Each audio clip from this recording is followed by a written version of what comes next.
মানুষের পাশে দাঁড়ানো।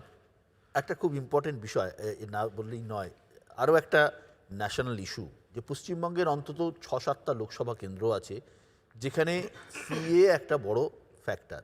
মতুয়া, রাজবংশী, এদের মধ্যে মানে দীর্ঘদিনের নাগরিকত্বের একটা বিষয় আসছিল। তো এই লোকসভা ভোটের মুখে, আবারও লোকসভা ভোটের মুখে এই সিএ চালু হওয়া আপনাদের কি একটু ব্যাকফুটে এটা আর একটা রাজনৈতিক গিমিক। বিজেপির যদি ইন্টেনশন ঠিক থাকতো, নাগরিকত্ব বিল পাস হয়েছিল কবে? 2019 সালের ডিসেম্বর মাসে। একদম। আমি সেখানে সংসদে নিজে বক্তৃতা দিয়েছিলাম তার বিরোধিতা জানিয়ে। বিরোধিতা এই কারণে জানিয়েছিলাম, বিজেপি এনআরসি আর সিএকে এক করে দেখছে। আপনি 2019 সালের ডিসেম্বর মাসে বিল পাস করলেন, তার নিয়মাবলী রুল ফ্রেম করা বা রুল ফ্রেম করতে আপনার 5 বছর লেগে গেল। ভারতবর্ষে আর কোনো বিলের তো রুল ফ্রেম করতে আপনার 5 বছর লাগেনি। এটা ওই হাওয়া তোলা। এবং আপনি দেখবেন রুলে কিচ্ছু নেই। রুলটা যদি আপনি পড়েন, 39-40 পাতার রুল, তার মধ্যে 90% হচ্ছে খালি ফর্ম ফিল আপ করবেন, তারপর কবে নাগরিকত্ব পাবেন কি পাবেন না, কোথায় অ্যাপ্লাই করবেন, কোন কম্পিটেন্ট অথরিটির কাছে অ্যাপ্লাই করবেন, ডিস্ট্রিক্টে কীভাবে অ্যাপ্লাই করবেন, কিচ্ছু নেই, কোনো ক্ল্যারিটি নেই। আর আমাদের দাবি অত্যন্ত পরিষ্কার। আমরা মনে করি যারা এখানে রয়েছে, মতুয়া হোক, নমশূদ্র হোক, উদ্বাস্তু হোক, সবাই ভারতবর্ষের রাজবংশী হোক, সবাই ভারতবর্ষের নাগরিক। আমার যতটা অধিকার ভারতবর্ষের মাটির উপর রয়েছে, তাদের প্রত্যেকের ততটাই অধিকার ভারতবর্ষের মাটির উপর রয়েছে। সে কারণেই তারা ভোটাধিকার প্রয়োগ করেছে। আপনি বলছেন তাদের নাগরিকত্ব দেবো, তার মানে বলছেন তাদের নাগরিকত্ব নেই। তাহলে আপনাকে ভোট দিল কি করে? এটা কি বিজেপির ব্যাকফায়ার করবে? না না, আমি আপনাকে বলছি যে যারা আপনি দাবি করছেন যে এদের নাগরিকত্ব নেই, তাহলে এরা ভোটটা দিল কি করে ভোটার আইডি কার্ড না থাকলে?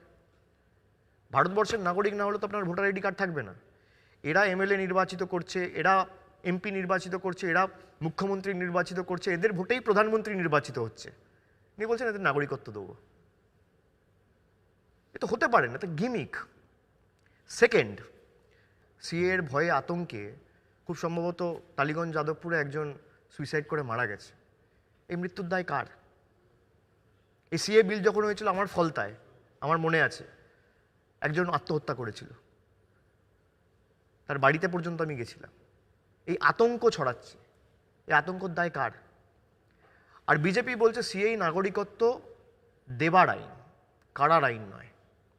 আমি বিজেপি নেতাকে আর একটা চ্যালেঞ্জ করছি আপনার মাধ্যমে, চ্যালেঞ্জের পর চ্যালেঞ্জ। যেটা পূরণ করবে 5টার মধ্যে একটা পূরণ করতে পারলে অভিষেক ব্যানার্জি রাজনীতি ছেড়ে দেবে। অমিত শাহ নিজে বাংলায় এসে বলেছিল, आप क्रोनोलॉजी समझिए, आई एम कोटिंग हिम, कि पहले सीए आएगा उसके बाद एनआरसी आएगा। সেই অমিত শাহকে বলুন, তখন অমিত শাহ ছিল বিজেপির সর্বভারতীয় সভাপতি, এখন বর্তমানে তিনি ভারতবর্ষের স্বরাষ্ট্রমন্ত্রী। সেই অমিত শাহকে বলুন চ্যালেঞ্জ অ্যাকসেপ্ট করে মানুষের কাছে সাংবাদিক বৈঠক করে দরকার হলে ব্যাখ্যা দিয়ে জানাতে যে আমরা এনআরসি করব না। যদি বলে আমি সিএ সমর্থন করব, আমাদের দল করুক না করুক, পারবে না। তার কারণ বিভাজনের খেলা। আমরা সেই কারণে সিএ অপোজ করছি। আপনি বুঝুন, আগে সিএ এর পরে এনআরসি, দুধের মধ্যে যদি আপনি 1 ফোঁটা লেবু দিয়ে দেন তাহলে কি হয়? সিএ হচ্ছে দুধ, এনআরসি হচ্ছে লেবু। আমরা সেই কারণে সিএ অপোজ করেছি। सीए नहीं কোনো অসুবিধা নেই, আপনি বলুন যে ভাই भारत में सीए होगा, एनआरसी की कोई बात ही नहीं हो, एनआरसी होगा ही नहीं, I will support CA, this is my word. এটার জন্য কি আপনার মনে হয় মাইনরিটি ভোট ব্যাংক 2021-এর নির্বাচনে আপনাদের ঢেলে ভোট দিয়েছিল? পশ্চিমবঙ্গে প্রায় 30% উপরে মাইনরিটি ভোট রয়েছে। মালদা, মুর্শিদাবাদের মতো জেলাতে আপনারা দুর্দান্ত ফল করেছিলেন। এটার কোনো প্রভাব পড়বে? এর সাথে সিএ এর কোনো যোগাযোগ নেই।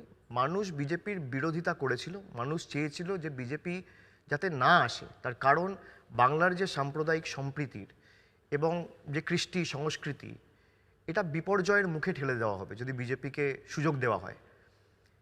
আপনি দেখুন না, আপনি মাইনরিটি ভোট ব্যাংকের কথা বলছেন, সংখ্যালঘুদের কথা বলছেন, এমন সিট দেখুন যেখানে 2%, 3% মাইনরিটি সংখ্যালঘু ভাইরা রয়েছে, সেখানে তৃণমূল জিতেছে।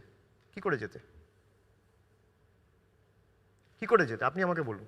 ঝাড়গ্রামে তৃণমূল কি করে যেতে? জলপাইগুড়িতে তৃণমূল ভালো ফল করেছে, ধূপগুড়িতে উপনির্বাচনে তৃণমূল কি করে যেতে? মমতা বন্দ্যোপাধ্যায় জয় জোহার দিচ্ছে, তপশিলি বন্ধু দিচ্ছে, এদের মধ্যে তো কেউ মাইনরিটি নয়। কেন দিচ্ছে? আমরা মাইনরিটি পলিটিক্স করি না, আমরা মেজরিটি মাইনরিটি করি না, আমরা বৈচিত্র্যের মধ্যে একতার মূলমন্ত্রে বিশ্বাস করি। আমি আপনার কথা মেনে বলছি যে এই যে ধরুন এই ভোট ব্যাংকটা, এটা তো ফ্যাক্টর, আপনি বলুন আর না বলুন, চান না চান, আইএসএফ যে নতুন রাজনৈতিক দলটার উত্থান ঘটেছে, যারা ভাঙড়ে একটা সিট পেয়েছিল, কোথাও কি মনে হয় এই ভোট ব্যাংকে থাবা বসাচ্ছে? দেখুন, রাজনৈতিক দল যে কারোর হোক, রাজনৈতিকভাবে যে কেউ লড়াই করতে চাইলে তার অধিকার রয়েছে। কে কোথায় থাবা বসাবে, কে কোথায় বসবে, কে কোথায় মাথা বসাবে, কে কোথায় ঘাড় বসাবে, সেটা মানুষ ঠিক করবে এবং মানুষের দরবারে ছেড়ে দেওয়া হোক। একটা রাজনৈতিক দলের যে কোনো প্রতিনিধির মানুষের কাছে যাওয়ার অধিকার রয়েছে একদম। এবং মানুষের কাছে গিয়ে তার কথা বলার অধিকার রয়েছে যে আমি যদি জিতি আমি এই কাজগুলো করব, বা আমি 5 বছর ক্ষমতায় ছিলাম, এই আমার রিপোর্ট কার্ড, আমি এই কাজগুলো করেছি এবং এই কাজগুলোর ভিত্তিতে আগামী দিন যাতে আমি ভালো করে কাজ করতে পারি আমাকে আপনারা নির্বাচিত করুন। এটা তৃণমূল বলে নয়, Trinamool, BJP, Congress, CPM, ISF, BJD, SP, BSP, যত রাজনৈতিক দল আছে ভারতবর্ষের, যে কারোর সবার অধিকার রয়েছে যে কোনো মানুষের কাছে গিয়ে তাদের কথা বলার, তাদের আইডিওলজির কথা বলার, তাদের কাজের কথা বলার। মানুষ এক পক্ষকে গ্রহণ করবে, এক পক্ষকে বর্জন করবে, মানুষের কাছে ছেড়ে দেওয়া হোক। আইএসএফকে আপনি গুরুত্ব দিচ্ছেন না দিচ্ছেন না? আমি গুরুত্ব দেওয়ার কি না, আমি মানুষকে গুরুত্ব দিই। আমি মানুষ ছাড়া কাউকে গুরুত্ব দিই না। আমি আপনাকে আবার বলছি, আমি দেখেছি, আমি শিখেছি গণতন্ত্রে। ধরুন ভারতবর্ষের প্রধানমন্ত্রী, আজকে লোক কী ভাববে, ভারতবর্ষের মধ্যে সবথেকে ক্ষমতাশালী, সবথেকে গুরুত্বপূর্ণ, সবথেকে পাওয়ারফুল কে? ইন্ডিয়ার প্রাইম মিনিস্টার না, মানুষ। এটাই গণতন্ত্র। যেদিনকে মানুষ চাইবে না, আপনি হাজার চেষ্টা করেও সেই মোদিকে মোদির লোকসভা থেকে জেতাতে পারবেন না। ঠিক। আপনারা দেখেননি বুদ্ধ ভট্টাচার্য হেরেছে, আপনারা দেখেননি অসীম দাশগুপ্ত হেরেছে, আপনারা দেখেননি নিরুপম সেন হেরেছে, সূর্য মিশ্র হেরেছে। কোনোদিন কেউ স্বপ্নে ভেবেছিল বুদ্ধ ভট্টাচার্যের মতো নেতা হারবে? আমি সে কারণেই মানুষকে বলি যে আপনারা আপনাদের অধিকার সামনে রেখে ভোটাধিকার প্রয়োগ করুন। ধর্ম করুন না বাড়িতে, জোর গলায় ধর্ম করুন, কোনো অসুবিধা নেই। কেউ আপনাকে যদি আপনার ধর্ম করতে গিয়ে বাধা দেয় বা আপনি কোথাও যদি বাধাপ্রাপ্ত হন, আপনি প্রশাসনে জানাবেন, প্রশাসন ব্যবস্থা নেবে। কিন্তু ধর্মের ভিত্তিতে রাজনীতি নয়, কর্মের ভিত্তিতে রাজনীতি। অভিষেক বন্দ্যোপাধ্যায় বলছেন ধর্মের ভিত্তিতে রাজনীতি নয়, কর্মের ভিত্তিতে রাজনীতি। এই জায়গা থেকে আপনার কাছে আমার প্রশ্ন, সম্প্রতি জনৈক ব্যক্তি সম্প্রতি মন্তব্য করেছেন যে 2 দুর্বৃত্তের সাহায্যে আপনি ডায়মন্ড হারবার কেন্দ্রে ভোটে যেতেন, কোট আনকোট, তাদের তুলে নিলেই খেলা শেষ। নামটা বলুন, আর জনৈক ব্যক্তি কি? আমি বুঝতে পারছি দর্শকদের বোঝার যাতে সুবিধা হয়, নাম বলুন। বলুন, হ্যাঁ নিশ্চয়ই বলুন, কেন বলবেন না? আপনি বলুন না। না না, আপনি প্রশ্ন আপনি করছেন, জবাব তো আমি দেবো। আগে তো আপনি প্রশ্নটা শেষ করবেন, তারপর আমি জবাব দেবো। অভিজিৎ গঙ্গোপাধ্যায়। তো আপনার প্রশ্নে অভিজিৎ গঙ্গোপাধ্যায় প্রশ্ন করেছে বা কোথাও একটা সাক্ষাৎকারে তিনি বলেছেন যে 2টো দুর্বৃত্তকে তুলে নিলে অভিষেক বন্দ্যোপাধ্যায় ভোটে জিততে পারবেন না। আমি অভিজিৎ গঙ্গোপাধ্যায়কে এই আপনার সাক্ষাৎকার থেকে হাত জোর করে, উনি আমার থেকে বয়সে অনেক বড়, আমি বলবো আপনি আমাকে অ্যারেস্ট করান, আমি একদিনও ডায়মন্ড হারবারে পা রাখবো না, আর বিরুদ্ধে আপনি দাঁড়ান। 2জন দুর্বৃত্ত ছেড়ে দিন, আমি একদিন ডায়মন্ড হারবারে পা রাখবো না, আমার বিরুদ্ধে আপনি দাঁড়ান, তারপর মানুষের কাছে, মানুষের দরবারে বিচার হোক।